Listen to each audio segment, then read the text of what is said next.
in 1940, when the war broke out in Europe. I do remember hearing the sirens going because they were expecting that.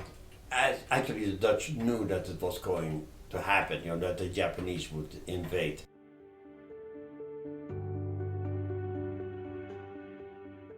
I'm talking to Lieuwe DeHaas, age 86, at his home in Weston, Connecticut. Lieuwe was born and raised in what was then the Dutch East Indies and is today the country of Indonesia. He was there when the Japanese military invaded in late 1941. Lieuwe remembers what brought his parents to this colonial outpost in the first place. My dad graduated as a pharmacist and chemist in 1931 in Amsterdam from the university. And at that time, the firms in Indonesia were looking for people to sign up, let's say, for 10 or 15 or 20 years, and you made triple the salary you could make in Holland. Lieuwe and his family were living in Semarang on the island of Java, where his dad worked for a large pharmaceutical company. I asked him if he remembered Pearl Harbor. Yes, indeed. My dad came from work and his face was completely ashen. He says, "Oh my God," he says, "Pearl Harbor has been attacked. What now?"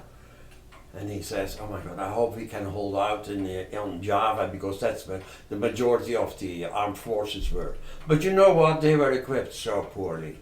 They were fighting the Dutch and the Indonesian personnel that fought with the Dutch with World War I rifles.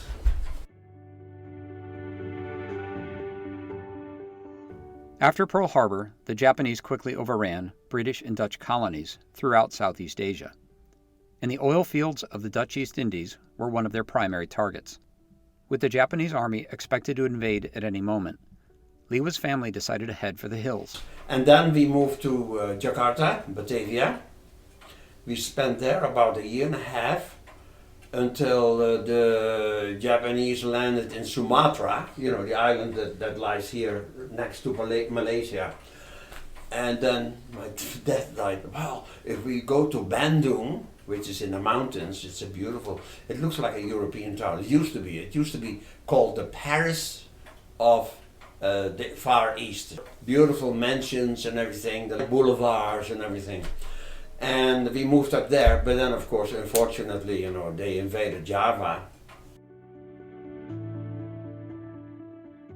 While the local colonial army was poorly equipped, Lieuwe thought that the Dutch Air Force stood a chance, but they too were hamstrung by outdated equipment. Now, the Dutch Air Force was pretty up to date. They had 30 flying boats, the big Dorniers, 4-engine jobs, and they had used those to fly from island to island, to see how things were and all that, and also for mail service and all that.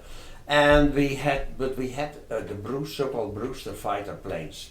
Those were old lumbering prop planes that were built in Buffalo, New York here. That's why they call them Buffaloes. The Dutch Colonial Air Force wanted B-25s, and they ordered 25 of them. And the United States said, well, Europe is more important right now than the war in the Pacific. With little opposition from the air, Japanese airplanes were soon seen over the skies of Bandung. We were in Bandung at that time, the last few weeks before we surrendered, and we were staying in a hotel because all furniture had been moved to Bandung in storage. And we were in one of those dugout, shelters, bomb shelters. But it was an opening at the end, of course, where you enter. And I remember my brother and I, we were rascals, really. We would go to the exit there, and my mom screamed, come here, because the planes were flying, over Bandung and dropping bombs. And I do remember seeing the little copper-colored bombs coming down. A couple of times they bombed, until I think 1 or 2 days before we surrendered. And my brother and I, we used to get on our bike and bike into downtown Bandung, and we saw then the craters there near a bank building and stuff like that. And my mother, of course, was going crazy, but we didn't. We just took off. And one plane got shot down, and the tail was sticking out of a villa. And I picked up a little piece of fuel pipe or fuel line or so, and I had it as a trophy. According to the naval historian Samuel L. Morrison, the Dutch considered Java and Sumatra their, quote, second homeland where they had been trading and living for over 3 centuries. But after the Battle of the Java Sea, these islands too fell, and the Japanese soon arrived in Bandung.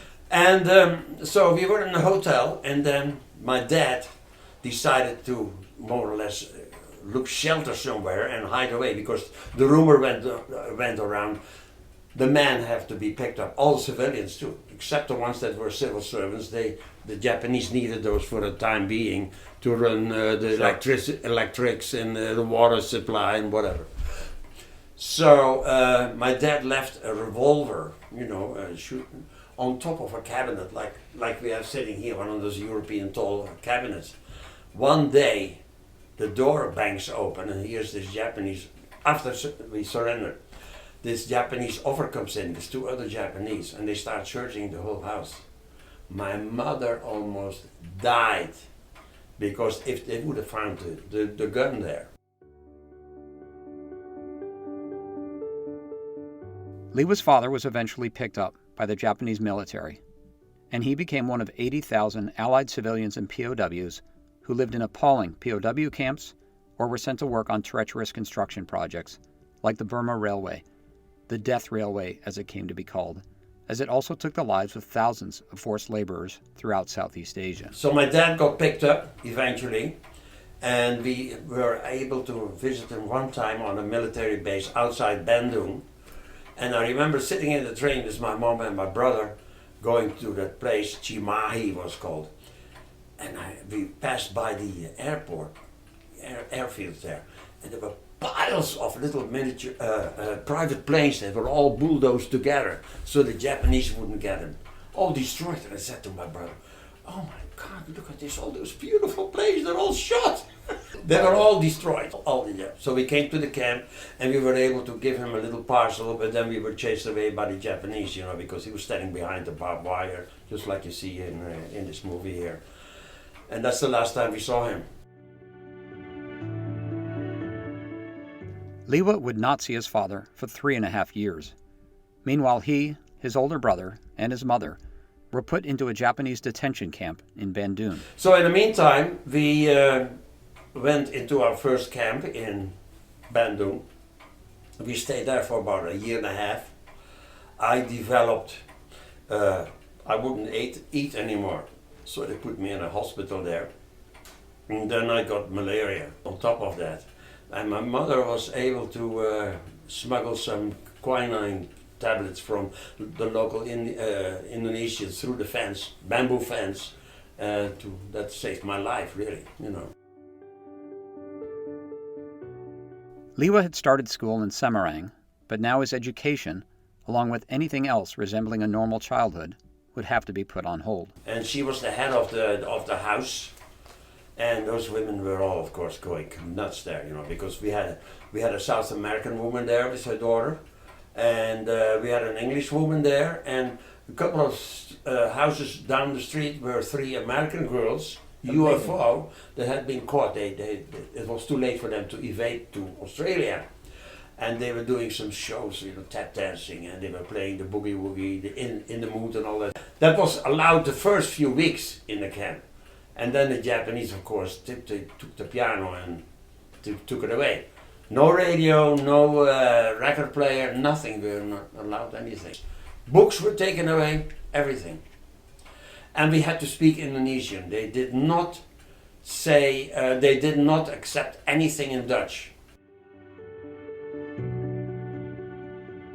There is a 1997 Australian war film starring Glenn Close called Paradise Road. It tells the story of a group of English, American, Dutch, and Australian women raising their families in one of these Japanese detention camps. Lieuwe has seen the film and says it is pretty accurate. Every morning we had to report to the main square, where it used to be a military camp there at that part of the camp, and stand in line there, and then this Japanese guy would stand on a wooden case and hold speeches in Japanese, and there was a woman there who translated it into Indonesian, not in Dutch. And then we had to bend down all the time and go up and bend down and all that. And if you didn't do it correctly, they would come and slap you in the face or whatever, or kick you and everything. So sometimes women would collapse, from the heat. Let's say they had caught a couple of women that were smuggling through the fence, through the bamboo fence. We had to stand there for a couple of hours in the heat, in the middle of the day, 95 degrees. Eventually, teenage boys, like Lieuwe's older brother, were separated from their families and sent to a different camp. Not yet a teenager, Lieuwe was nearly pulled away. They almost grabbed me because I was fairly tall for my age. And after 1 year, when they decided to move us to the next town, which is called Bogor, it used to be Buitenzorg, which means it's a beautiful town in the mountains too. And we were put in a camp there. But before we left, we were standing in line, and the Japanese came and they said, all boys 13 and older stay in the camp. And that was my brother. He was 13 at that time, or 14, whatever. And then they came to me, and they said, out of the line. And my mother started screaming, of course. Until a brave woman intervened on his behalf. Okay, we had a comedian there in the camp, a woman who was a cabaret sort of comedian, and she spoke Indonesian and a little bit of Japanese. I don't know how she did. She was Jewish, and she came to my mom. She says, "What's the matter?" "Well, he wants to take my Leo away." And so she turned around and she started screaming, and he got so impressed that he let me stay. I asked Lieuwe if anyone ever tried to escape from the camp. If you tried to escape, you were beaten up for days, yeah, and locked up and all that. They did terrible things. Women that tried to smuggle through the fence, they were beaten up and they were burning cigarettes on their breasts, and they did all kinds of things. Lieuwe and his mother were later moved to a new detention camp, also in the mountains. But even the short journey could be treacherous. So we stayed then 3 or 4 months in this small camp in Bogor, which is between Bandung and Jakarta. And then he took the train again, and it was horrible, that train. 2 women died in the car where we were. Because they were sick, no AC, windows closed. And there was a sentry on that one end of the car and one on the other end. And they were putting the train all the time on side spurs because another train would pass by. So it took a day and a half from Bandung to Jakarta, which normally takes an hour and a half. Eventually, they were transferred to a camp in Jakarta, what was then the Dutch colonial capital of Batavia. So when we arrived in Jakarta, we got into the worst camp that you may have seen the pictures of, so I don't know whether the pictures were there in it or not. It is called Chideng. T-J-I-D-E-N-G, Chideng. And that was the worst camp in Indonesia.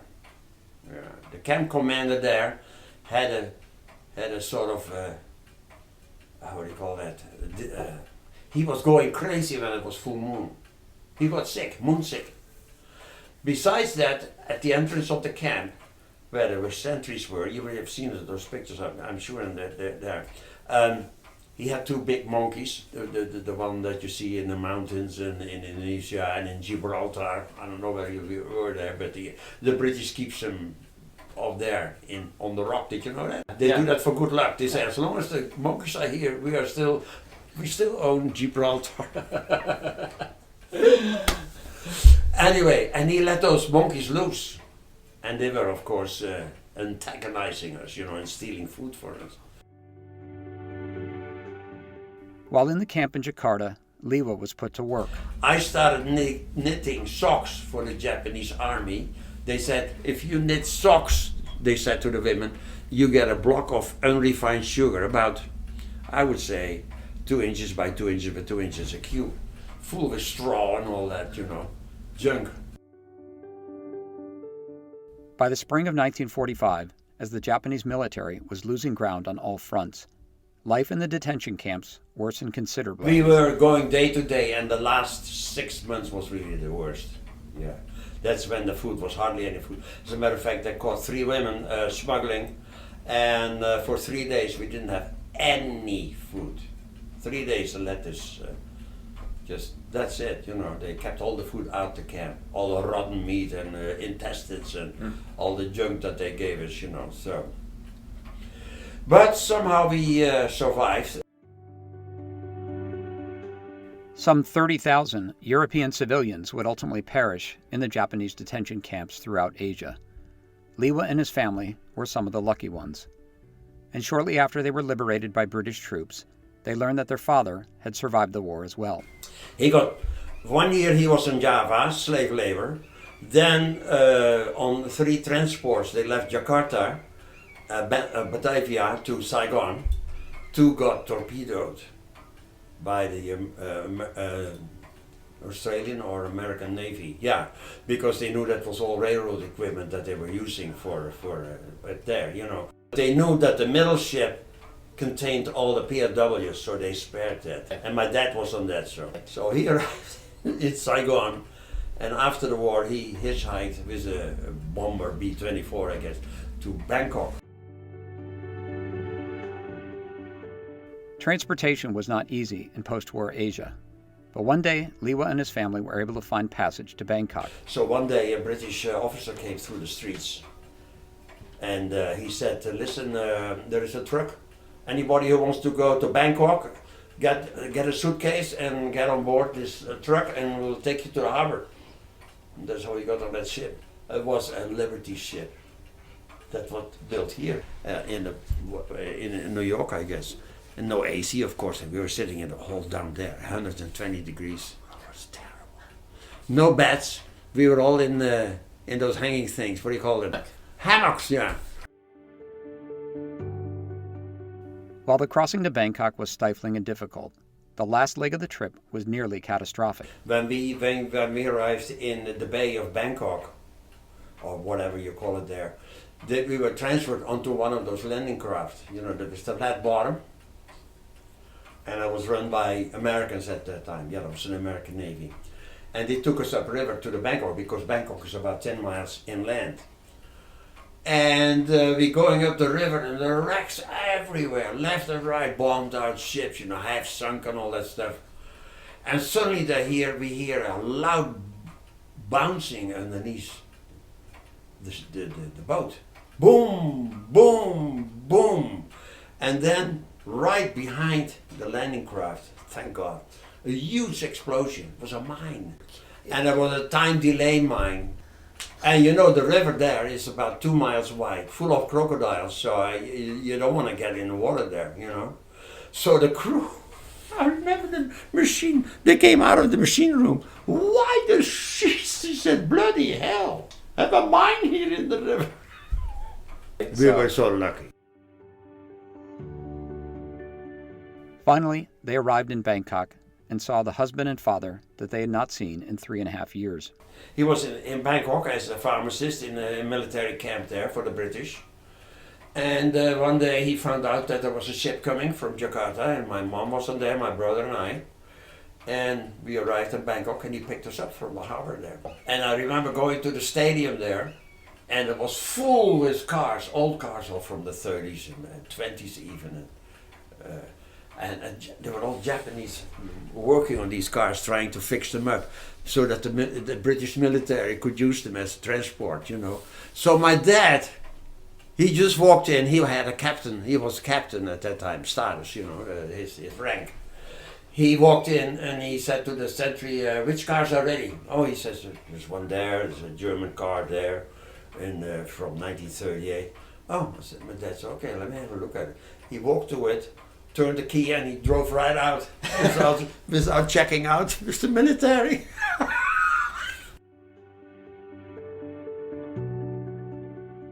Post-war Thailand was still pretty bleak and flooded with refugees on the move.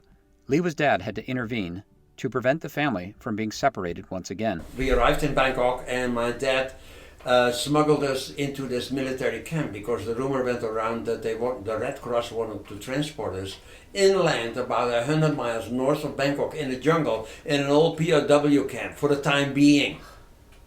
And my dad said, not on my dead body. So he took us out in the middle of the night.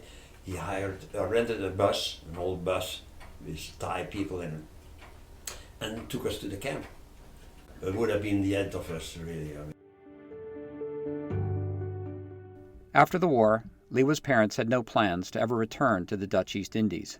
After all, there was nothing left for them to go back to. He was so bitter about the whole thing because we lost everything. He had a brand new Ford, 1941 Ford, two-door coupe, you know.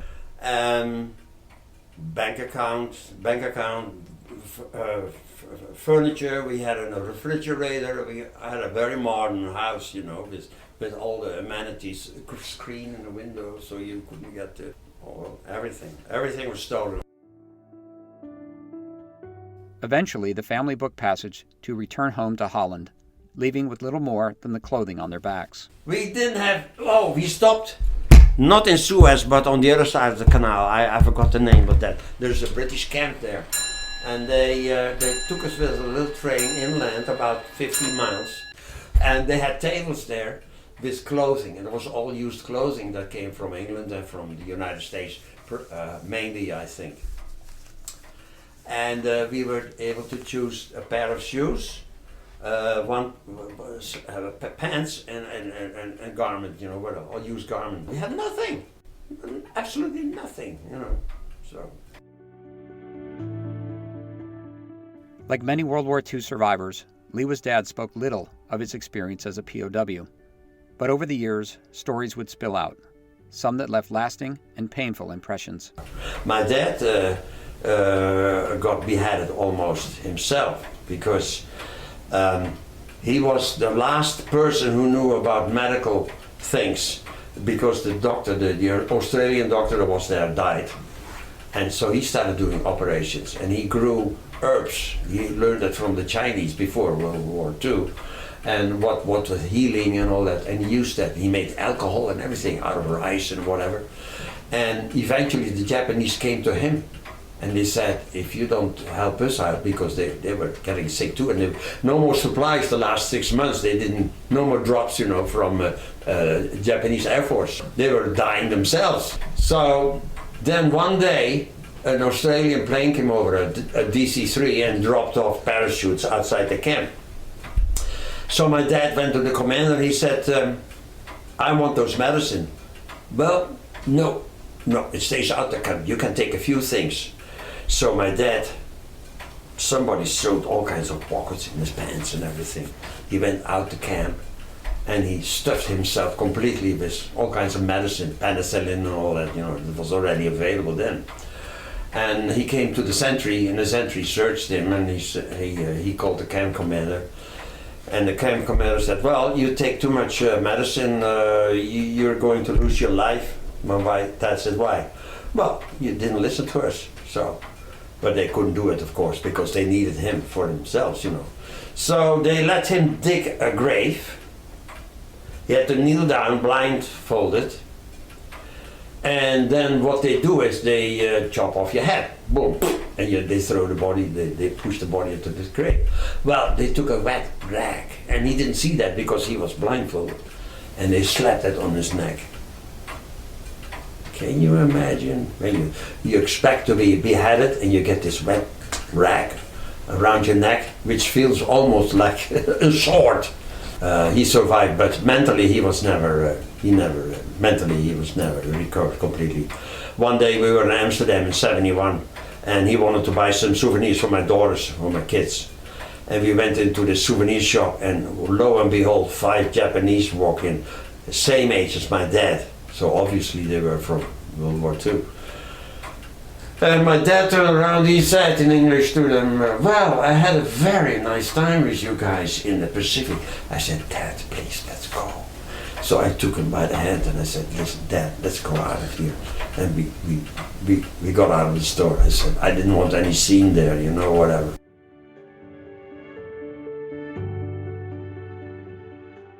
"5 years ago, Lieuwe and his wife Lika returned to Indonesia for the first time since Lieuwe was a child. With some help from some old maps, they found the home that he had stayed in Jakarta. There was an Indonesian woman with about 10 kids living in a garage next to the house, but the house itself was empty. At first she wouldn't let us in the house. And she says, no, you cannot go in the house.